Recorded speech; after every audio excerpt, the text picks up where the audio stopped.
세월호 참사 28일째 밤이 저물고 있습니다. 오늘은 나흘 만에 희생자 1명의 시신이 수습됐습니다. 실종자는 아직도 28명입니다. 범정부 사고대책본부가 마련된 진도군청부터 연결해 봅니다. 김희주 PD. 네, 김희주입니다.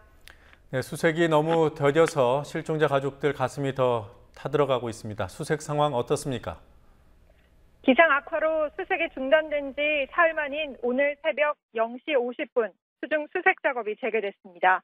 수색은 약 2시간 동안 진행됐지만 성과가 없었습니다. 오늘 낮 12시 40분쯤 다시 수중 수색이 시작됐고 오후 1시 20분쯤에 4층 우현 선미 다인실에서 여성으로 추정되는 희생자의 시신이 수습됐습니다. 이로써 사고 발생 28일째인 오늘 희생자는 276명으로 늘었고 가족들이 기다리고 있는 실종자 수는 28명입니다.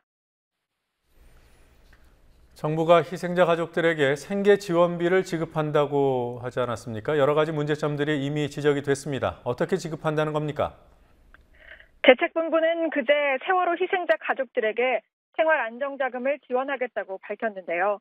사회재난중앙대책본부 운영 규정에 따라서 한 가구당 쌀 5가마 수준인 85만 원과 부호비 명목으로 1인당 42만 원을 지급하겠다는 내용이었습니다. 쌀 5가마 수준은 자연재난 보상 규정과 동일하게 적용됐고 부호비는 1인당 하루 7천 원씩 60일 동안 지원한다는 의미인데 여기서 60일은 재난 구호 기준 최대일수입니다. 이를 다 합하면 2달 동안 4인 가족에게 250만 원 정도가 지급되는 겁니다. 가족 중 고교생이 있는 경우에는 학자금 명목으로 70만 원이 더해진 320만 원이 책정됐습니다. 참사로 가족을 잃은 슬픔을 금액으로 산정할 수는 없지만 대책본부가 내놓은 지원 방안은 생계를 유지하기도 힘든 유가족들의 상황을 고려하지 않았다는 지적을 피하기 어려워 보입니다. 부호비는 겨우 1인당 7천 원 수준으로 정해졌고 사고 발생 한 달이 다 된 모레부터 지원금 신청이 가능합니다. 지원금이라고 하기에 턱없이 부족하지 않냐는 지적에 대책본부 관계자도 인정하는 모습이었습니다. 우선 당분간은 좀 도움이 되겠죠. 그러고서 이제 복지부에서 긴급 복지 지원 제도라고 해서 거기서도 또 나가는 게 있어요. 네. 한 달에 돈 108만 원 정도 4인 가족. 그런 것도 있고 하니까 우선은 되고 이제 앞으로 이제 보상금이나 뭘 나오면 이제 그때 또 이제 할 테니까 뭐.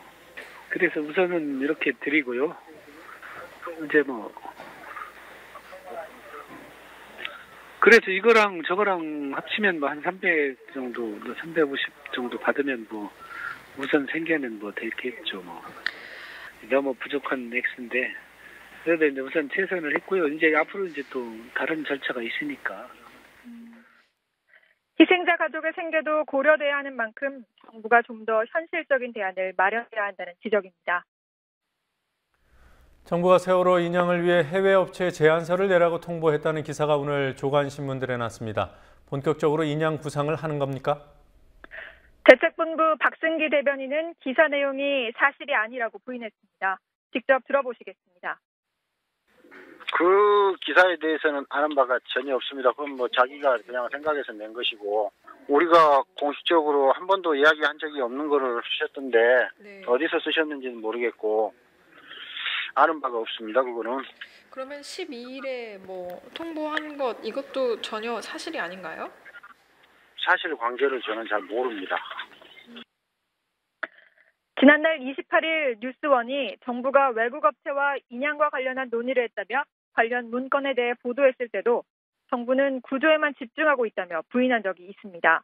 하지만 국민TV가 보도했던 대로 정부가 돈을 지불하면서까지 실종자 구조에 대한 자문을 받았던 스미스사가 사실 인양 전문 업체였다는 사실을 볼 때 인양 가능성을 배제할 수는 없습니다. 일각에서는 민관군 합동구조팀이 3차 수색을 마무리하기로 한 15일 이후에 인양에 대한 본격적 논의가 나올 거라는 추측도 제기됐습니다. 실종자 가족들은 마지막 실종자를 찾을 때까지 수색을 포기해서 안 된다는 입장을 거듭 밝히고 있습니다. 어제 오후였죠. 김석균 해양경찰청장이 해경의 초기 구조 실패 기사와 관련해서 입장을 밝혔습니다만 김 청장이 입장만 밝히고 그냥 나가버렸어요. 오늘도 질문을 안 받았습니까? 오전에 열린 브리핑에서는 해경국장인 고명석 대책본부 대변인이 매일 해오던 대로 질의응답에 응했습니다. 하지만 어제 김석균 해경청장은 언론이 해경에 대한 수사 방향을 정하고 있다는 해명 자료만 발표한 뒤 황급히 자리를 떠났었는데요. 함께 있던 고명석 대변인도 해경청장의 해명 발표와 관련된 질문은 받지 않았습니다. 해경청장은 왜 입장 발표만 한 뒤 자리를 떠났는지 고 대변인에게 물었습니다. 입장 발표인데 뭐 질문은 다 대답했잖아요, 제가. 뒤에 백브리핑으로 뭐 네. 필요한 거 다 질의 받았어요, 제가. 근데 왜 청장님이 직접 안 하셨어요? 뭐 입장 발표 그 내용에 다 들어있는데 뭐. 현장에 있던 기자들은 그럼 서면 브리핑을 하지 왜 직접 입장 발표를 하는 건가 하는 등의 반응을 보였습니다. 자, 선체 내부 붕괴 우려와 관련한 새로운 소식이 있습니까? 대책본부는 어젯밤 세월호 궤도 당시 패널을 시공한 업체와 도면을 승인한 한국선급 해양 플랜트 전문가와 논의를 했다고 밝혔습니다.